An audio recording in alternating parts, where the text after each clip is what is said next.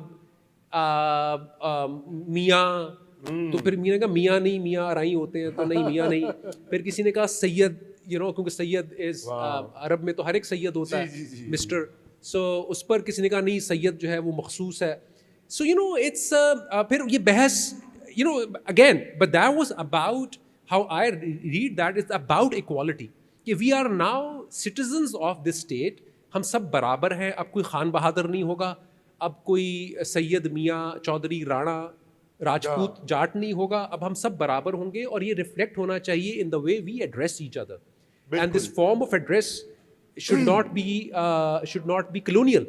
So that, you know, this, I mean, I read it as this kind of like notion of Islamic brotherhood and equality. Right. But وہ بڑی جلدی collapse کر گیا ایک مہینے میں, کیونکہ اس میں کسی نے پھر خط لکھا, اس میں کہا کہ برابری کا تقاضا یہ ہے کہ لینڈ ایلینیشن ایکٹ کو ختم کیا جائے, کہ جس میں صرف ایگریرین کاسٹ جو ہے لینڈ خرید سکتی ہے اور نان ایگریرین نہیں خرید سکتی. بالکل. تو اس میں انہوں نے کہا نہیں ایسے نہیں ہوتا, ایگریرین مسلمان الگ ہے, نان ایگریرین مسلمان الگ ہے. So these are the contradictions, you know, anxieties, possibilities جو ایگزسٹ کر رہی تھی. میں بالکل, لیکن میں نے جو آپ کی کتاب میں دیکھا, آپ نے بیوروکریٹک آرکائیو, ظاہری بات ہے وہ آپ کا میجر سورس ہے, لیکن یہ وہ پیریڈ ہے اور حاضرین بھی جانتے ہیں کہ پہلے 10 سال تو مکمل سول بیوروکریسی کی گرفت میں تھے, اس لیے وہ ان آرکائیو کی ویلیو بہت ہے, وہ پالیسی بھی بتاتے ہیں, وہ سوچ بھی بتاتے ہیں.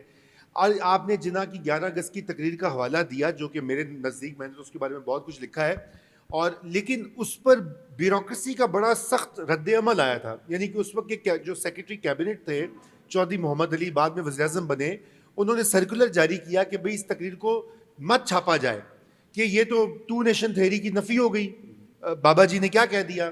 تو پھر وہ سرکولر گیا, لیکن ڈان نے لگا دیا بہرحال, اور ادھر انڈیا میں میرے خیال سے دا ہندو یا ایک کسی اخبار نے اس کو چھاپ دیا. اسی طرح یہ جو ڈبیٹس ہو رہی تھیں, اور یہ جو آپ نے ذکر کیا کہ آپ, جناب, سر, انگریزی, اردو, قوالی, موسیقی, مسلمان, اس میں بیوروکریسی کا کتنا رول تھا. کیونکہ آپ نے دیکھیں نا آرکائیول, چونکہ وہ آپ نے پالیسی لینس کیا, تو جو سول بیوروکریسی تھی, میں سمجھتا ہوں کہ اس کا یہ ساری جو آپ کی کتاب کے مختلف متفرق موضوعات آپ نے جو سمیٹے ہیں, اس میں بیوروکریسی کا ایک سینٹرل رول رہا ہے. تو تھوڑا سا اس پہ روشنی ڈالیے کہ وہ کس حد تک, جیسے شیخ مجیب کوئی بات کریں, جناح صاحب بات کریں, لیاقت کو ہم جانتے ہیں کہ ماڈرن مسلم تھے, یعنی کہ ان کی جدیدیت, سر سید احمد خان کے جو ایک پوری ایک طریقہ جاری تھا, اور پاکستان بنانے والے ماڈرن مسلمس تھے. لیکن یہ ہماری بیوروکریسی کو کیا مرض تھا کہ ان کو جو یہاں پہ نافذ کرنا تھا اسلام. نہیں, بہت اچھا. یہ اچھا, لیکن یہ بات ہے کہ اس دور کے بھی جو بعض بیوروکریٹ جن سے آپ واقف ہیں, جو بڑے پڑھے لکھے لوگ تھے, شیخ محمد اکرام فار انسٹنس, عابد کوثر جنہوں نے کتاب لکھی, تو وہ ان کی بعض بڑی کلچرل سینسبلٹیز بھی تھیں, اور وہ مسلم قومیت کو ایک خاص جو ان کا ایک تھا پرجینیٹ والا ہائی کلچر والا. سو فار انسٹنس جیسے یہ اگر آپ وہ کتاب کا ٹائٹل جو ہے اٹس اباؤٹ دا فلیگ, کہ وہ فلیگ کی پریسائز میجرمنٹ کیا ہوگی, اس کا کلر جو ہے وہ کیا ہوگا, تو وچ شیڈ آف گرین, تو اس لیے جس طرح 50 شیڈز آف گرے ہے نا, تو 50 شیڈز آف گرین میں سے کون سا شیڈ گرین کا, تو اس میں ایک تو وہ یہ bureaucratic archive in that sense is incredibly useful and فنی ایز ویل, کیونکہ اس میں انہوں نے کہا کہ جو جھنڈا قائد اعظم کو دیا گیا تھا اس کا سیمپل کاٹ کے ہم بھیجتے ہیں اور پتہ کرواتے ہیں کہ یہ رنگ کون سا ہے. تو وہ کہا کہ نہیں, قائد اعظم کا جو جھنڈا ہے نا وہ اب اس کا رنگ اڑ چکا ہے. سو ان وے آئی مین آئی تھاٹ اباؤٹ اٹ کہ قائد اعظم کا جھنڈا نہیں اب چلے گا یہاں, ہے نا. تو پھر انہوں نے باقاعدہ اس کی ایک ٹیسٹنگ کروائی برٹش کسی ایجنسی سے, اور انہوں نے بتایا کہ this is the Pakistani green, which is so the precision. So again شیخ محمد اکرام کا میں اس لیے ذکر کر رہا تھا کہ وہ انہوں نے یہ ڈبیٹ تھی کہ پاکستان کا قومی سمبل کیا ہوگا, تو وہ بنگال ٹائیگر اینڈ چمبیلی میرے خیال میں, جی پھر وہ چمبیلی کا جو ورژن چنا گیا بالکل, لیکن چمبیلی آئی تھنک جو انہوں نے چنا ان کو کہا کہ نہیں یہ مرجھا بھی جاتا ہے, تو ہمیں ایسا چاہیے سدا بہار پھول چاہیے. پھر کون سی چمبیلی, مغل منیچر میں جو نظر آتی ہے وہ والی, یا وہ so you might think this is trivia, نہیں but it's very this is very important کہ یہ لوگ سمبلز کہ, لیکن یہ ڈیسائڈ کون کر رہا ہے, یہ جو بیوروکریٹ ہے جو کہ ایک طاقتور بیوروکریٹ ہے وہ ڈیسائڈ کر رہا ہے کہ اسی طرح پاکستان کے جھنڈے کا مطلب کیا ہے, اس کے اوپر ایک نوٹ لکھنا ہے. اس نوٹ جو ہے انیشلی لکھا اپنے محمد اسد نے, جو وہ تھے مشہور علامہ محمد اسد, جو جوئش کنورٹ تھے, روڈ ٹو مکہ والے. تو انہوں نے کہا کہ بھائی یہ سبز کی کوئی سگنیفیکنس ایز سچ ہے نہیں ریلیجسلی اسپیکنگ, اور ان سمبلس کی بھی چاند تارا these are like universal symbols, these are not like.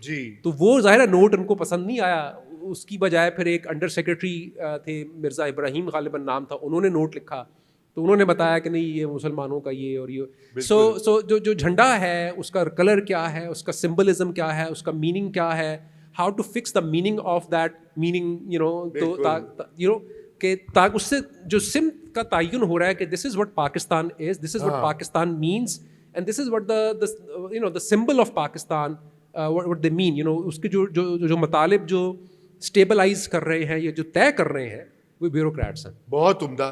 اچھا میں یہ کہنا چاہتا ہوں کچھ لوگ جو پیچھے کھڑے ہیں, آگے 5-6 کرسیاں موجود ہیں, اگر آپ بیٹھنا چاہیں تو بالکل وہ حاضر ہیں آپ کے لیے. اچھا میں اب آپ سے آخری 2 سوال پوچھوں گا, کیونکہ میں چاہتا ہوں کہ بہت سارے لوگ ہیں وہ بہت سے آپ سے سوال کرنا چاہیں گے, اس لیے وقت جو ہے اس کا بھی خیال کرنا. میں ایک آپ نے جھنڈے کا جو ذکر کر دیا, قومی ترانے کے اوپر بھی آپ نے بڑا اس پہ جو ہے حوالہ دیا ہے, حفیظ جالندھری صاحب کی جو کہ وہ ان کی تخلیق ہے, اور تھوڑا سا اس کا بھی بتائیں, اور قومی ترانے کی جو معنویت ہے, کیونکہ دیکھیے نا ایک بڑی میرا تو ایک اس کے اوپر رسپانس یہ ہے کہ ایک ملک کا قومی ترانہ جو ہے وہ اکثریت کو سمجھ بھی نہ آئے, فارسی میں اس کی گہری آمیزش ہو, اور آج بھی میرے خیال سے اگر آپ پوچھیں گے کسی عام لوگوں سے تو ان کو مطلب مشکل ہی سمجھا پائیں گے. وہ ایک چیز ہم روٹ لرننگ کرتے ہیں. بہرحال اس کے اوپر روشنی ڈالے کہ کیا بحث ہو رہی تھی اس وقت, اور کیوں چنا گیا, اور اس کی کیا معنویت ہے. نہیں وہ تو بہت ہی انٹرسٹنگ بحث ہے. ایک تو حفیظ صاحب ویسے بہت انٹرسٹنگ آدمی تھے, مجھے تو بہت پسند تھے. تو وہ ترانہ جو ہے اس پر اس کی آرکائیو کچھ پبلش بھی ہے, اس پر وہ یعقوب نے بھی آرٹیکل لکھا تھا. وہ اس میں سب سے پہلے بخاری صاحب جو تھے, بخاری صاحب زید بخاری, انہوں نے تو کہا کہ ترانہ ہونا ہی نہیں چاہیے, یہ ان اسلامک ہے. انہوں نے کہا اگر آپ نے کرنا ہی ہے تو سورہ فاتحہ کو ترانہ بنا دیں. اچھا, تو پھر ان کا آرگومنٹ تھا کہ کیونکہ ہمارا ایسٹرن میوزک ہے اور ویسٹرن نوٹیشن کے اوپر وہ ہم اس طرح کا تھا. وہ زید بخاری صاحب بائی دا وے بہت بڑے پرائمری ایڈوکیٹ تھے پاکستانی میوزک. انہوں نے کہا کہ انڈین میوزک کو ترک کر دیجئے, قوالی بھی انڈین ہے, جو کلاسیکل میوزک بھی ان کی تحریروں میں اور ان کے نوٹس میں اس وقت موجود ہے. بہرحال ریڈیو پاکستان میں انہوں نے پہلے تو کہا ان اسلامک ہے, پھر انہوں نے اپنا بھی ترانہ پیش کیا. اچھا, اور وہ تو حفیظ, لیکن ہی ٹوک اے اسٹانس. انہوں نے کہا کہ بھائی آپ نے میرا ترانہ اگر مطلب ایکسیپٹ کرنا ہے تو کیجیے, ورنہ